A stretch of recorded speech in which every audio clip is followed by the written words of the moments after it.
You're listening to The Higher Ed Marketer, a podcast geared towards marketing professionals in higher education. This show will tackle all sorts of questions related to student recruitment, donor relations, marketing trends, new technologies, and so much more. If you're looking for conversations centered around where the industry is going, this podcast is for you. Let's get into the show. Welcome to the Higher Ed Marketer Podcast. My name is Troy Singer, and I'm here with my co-host, Bart Kaler. Today on the show, we interview Lindsay Nyquist. She's the Director of Marketing and Communications for Fort Lewis College in Durango, Colorado. And this episode is all about how to market the uniqueness of your school. And Fort Lewis College is a very unique college in rural Colorado. Yeah, it's a great episode. We kind of get started. We met Lindsay they were the inaugural episode of the college tour. And, on episode 47, we interviewed Alex Boylan, the producer and host of the college tour. And so we kind of get started on that, but we also kind of get into the whole idea of, Fort Lewis is a very unique school. It's a public liberal arts school. It's in rural Durango, Colorado, in the middle of the ski mountains.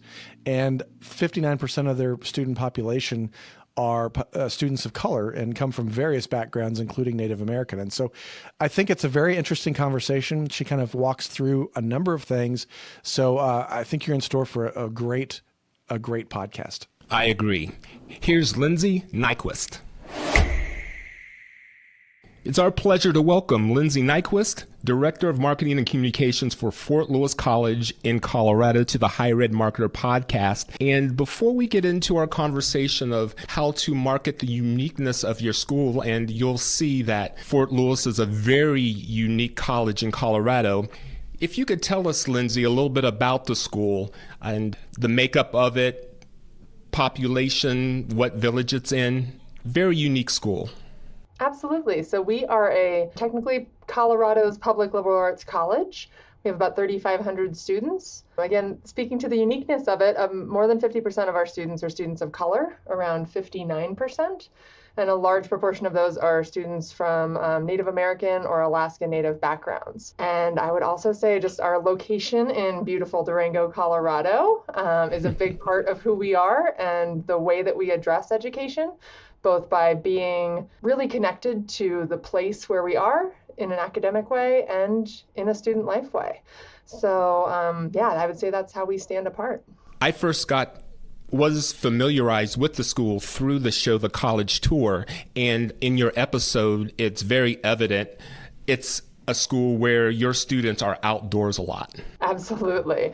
And, that takes many different forms. That can, as I mentioned before, that could be an archaeology field school, or it can be students in our Adventure Ed program who are out there leading trips with first years. It can be students who just like to go out and ski on the weekends, which is very popular with our first year free pass to our local ski resort. So yes, very much the core of who we are is that connection to place. That is a very cool perk, especially for the winter time like it is. Again, Lindsay, we were first introduced to you through the college tour, and our conversations with you were around that experience. So I know that you were one of the first, if not the first, episode or school that they approached. If you can give us a sense of how that opportunity came to you and the decision-making process of you saying, yes, this is something that we would like to take on, because I don't think anyone else has said yes to them until you did. Absolutely. Yes, we were episode 1, season 1 of the college tour, and we're really proud of that. It really came from, I'm sure anyone who is in a position similar to mine knows that you get cold calls from vendors many times a day. So sometimes it's really hard to sift through and find out what's going to be a good fit for your school and ways to reach your students. And when that one came to us, we were really in the early stages of the pandemic. And Beth Cohen from the college tour reached out to us and presented this idea, and it just seemed really unique and different to us. So the idea that we could be on Amazon Prime, on IMDb TV, and that we could really, we're a small regional school, but we do have students from all over the country. And how can we reach more of those students and really show off all of our unique characteristics and try something new? So we really took that leap of faith. We met up with the producers, Alex Boylan and Lisa Hennessy, right off the bat, and we're just really impressed by them. They really cared about who we are, and they took the time to listen to any concerns we had. And, they were feeling it out the same way we were. So I think we got some extra special attention from them. And it was a really fun experience the whole way through. So the way that we actually made it happen was because of COVID, we were really reassessing what our budget looked like and how we could use it more effectively. So one thing that we chose to do was stop our advertising in the Denver airport because travel was pretty slow at that point. And we reallocated that money towards the college tour experience. And it just really paid off for us. We had such a good time, and it's really cool to see so many schools signing on. I think there are over 50 schools on that show now.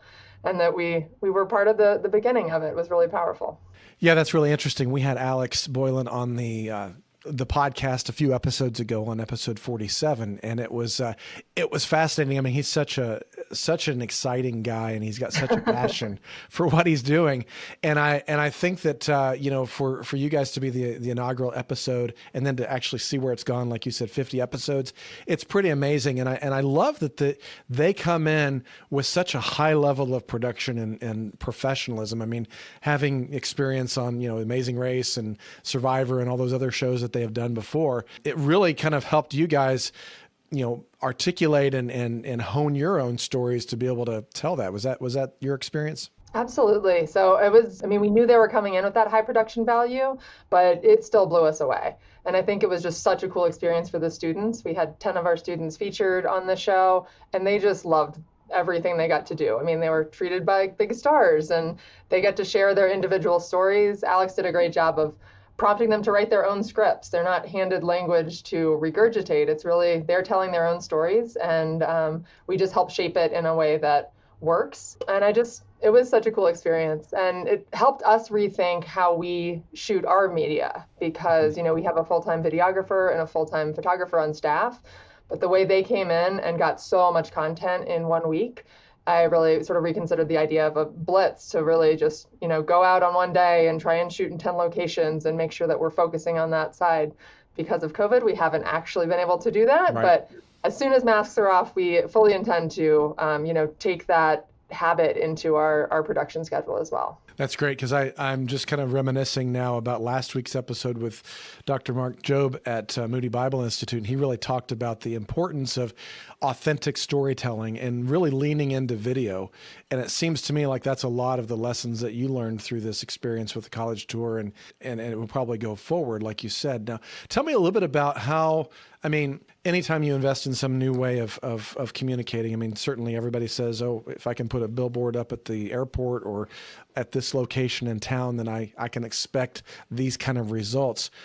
What kind of tangible results have you guys seen from being the inaugural episode on this Prime TV, IMDb type TV experience? The ROI is tough to, and I always struggle with this, is, proving a very clear ROI in the efforts that we make. I will say that just anecdotally, it's been phenomenal. So we were really focusing on reaching prospective students, reaching their parents, and that's about as far as we were expecting.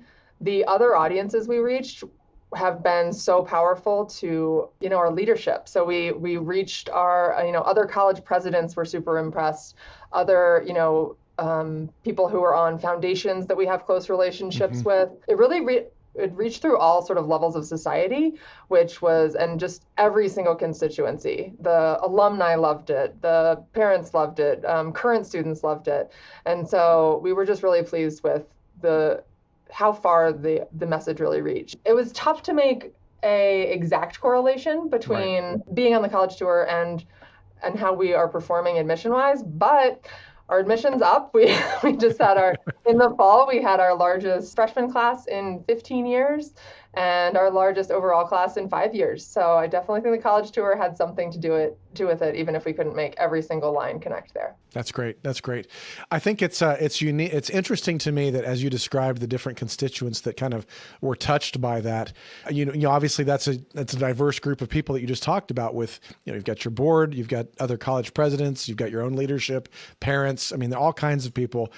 I guess it kind of even reflects back to Troy's initial conversation early on, is that when we look at how, even like the college tour could impact, the internal constituents that are very diverse, But that kind of starts to reflect a little bit about how the college tour is also impacting your external diversity, because, I mean, as you mentioned earlier, you got a very unique and diverse community. Making sure that that's represented, I mean, certainly that was happened in the college tour, but how are you taking those lessons learned and kind of making sure that the rest of your marketing and communications are really reflecting that diversity and who you really are? Across the board, authenticity is the name of the game. So we really, we try not to stage too much. We lean very closely into representing our real students and their real stories. The same way we did with the college tour is what's reflected on our social media.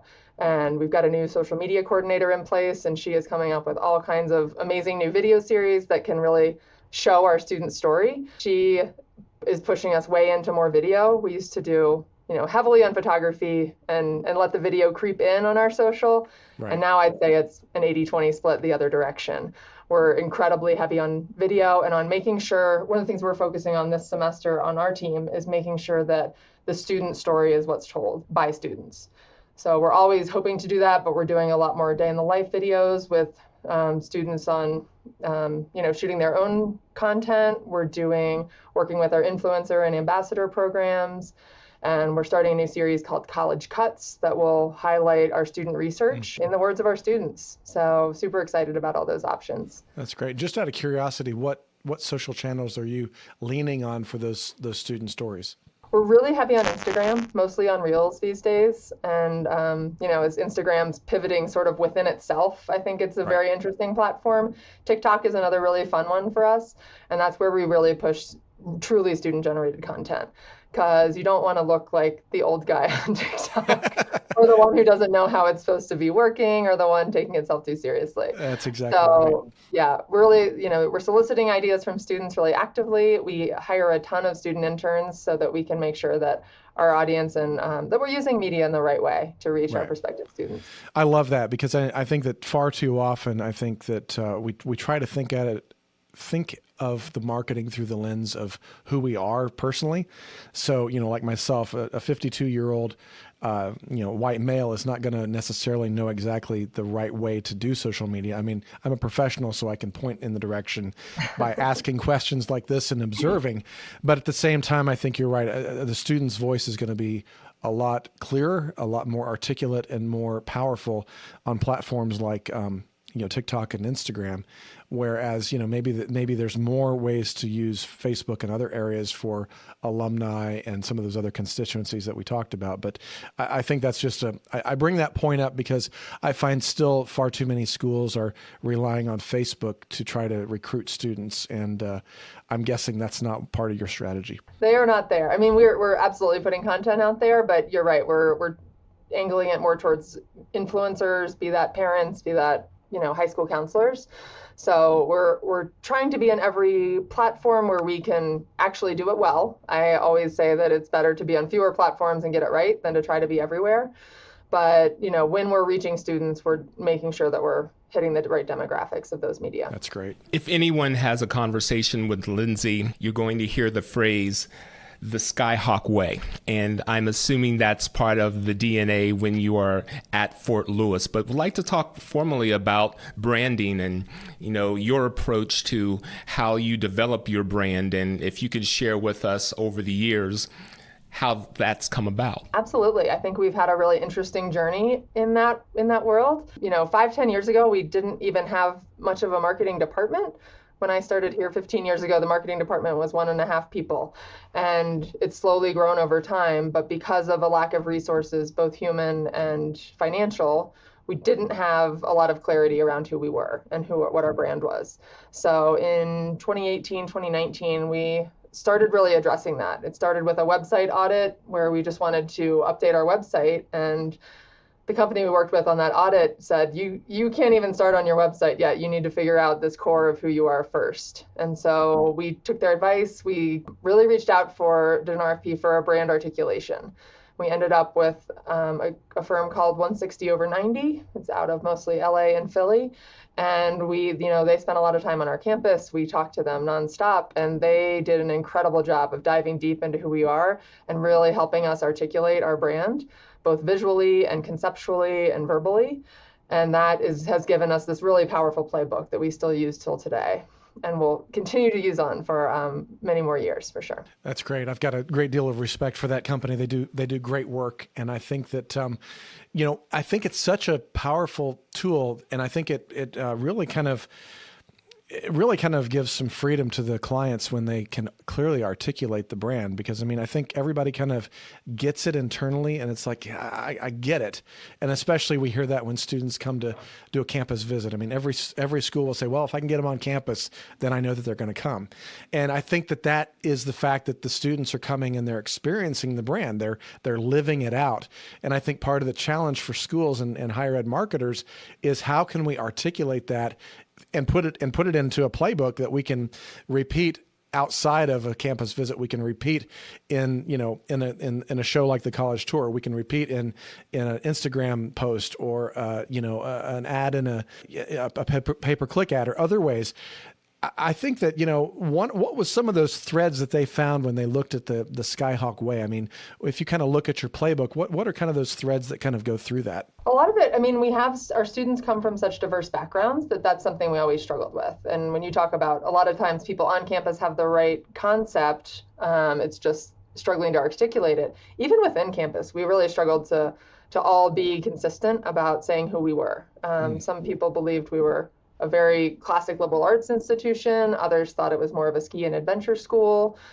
So we had a lot of different conflicting messages. And so a lot of the work that we did with 160/90 came out to this common thread of grit. So whether our students are coming from, inner city Denver or a reservation in New Mexico or, Marin County in California, they're all bringing a certain amount of grit with them, and that's what led them to Fort Lewis, we believe. So it's just really interesting to find that commonality among our very disparate student group.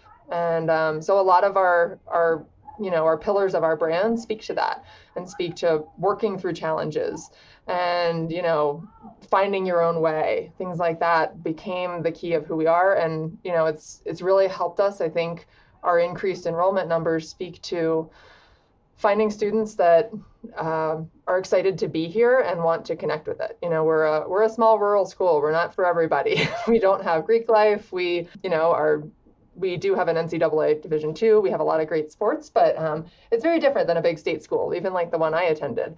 So I think finding students that are excited to be here for what Durango and the Fort Lewis campus offers, those are the students that are going to stick around, be really successful, and take advantage of what's here. That's great. I love that, how even that word grit, that's obviously not showing up in your headlines and all that necessarily, but I think it gives you a framework.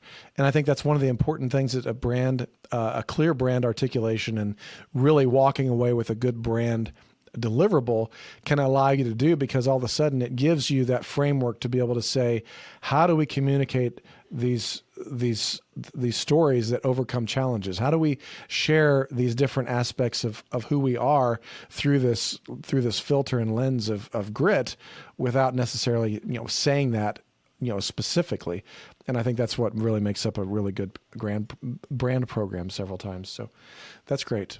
Lindsay, if you've listened to this show, you know that we always ask from your perspective, and I guess through the lens of uniquely marketing a brand, if there's a piece of advice or theory, an idea that you could offer other marketers out there that they could implement almost immediately, what would your advice be?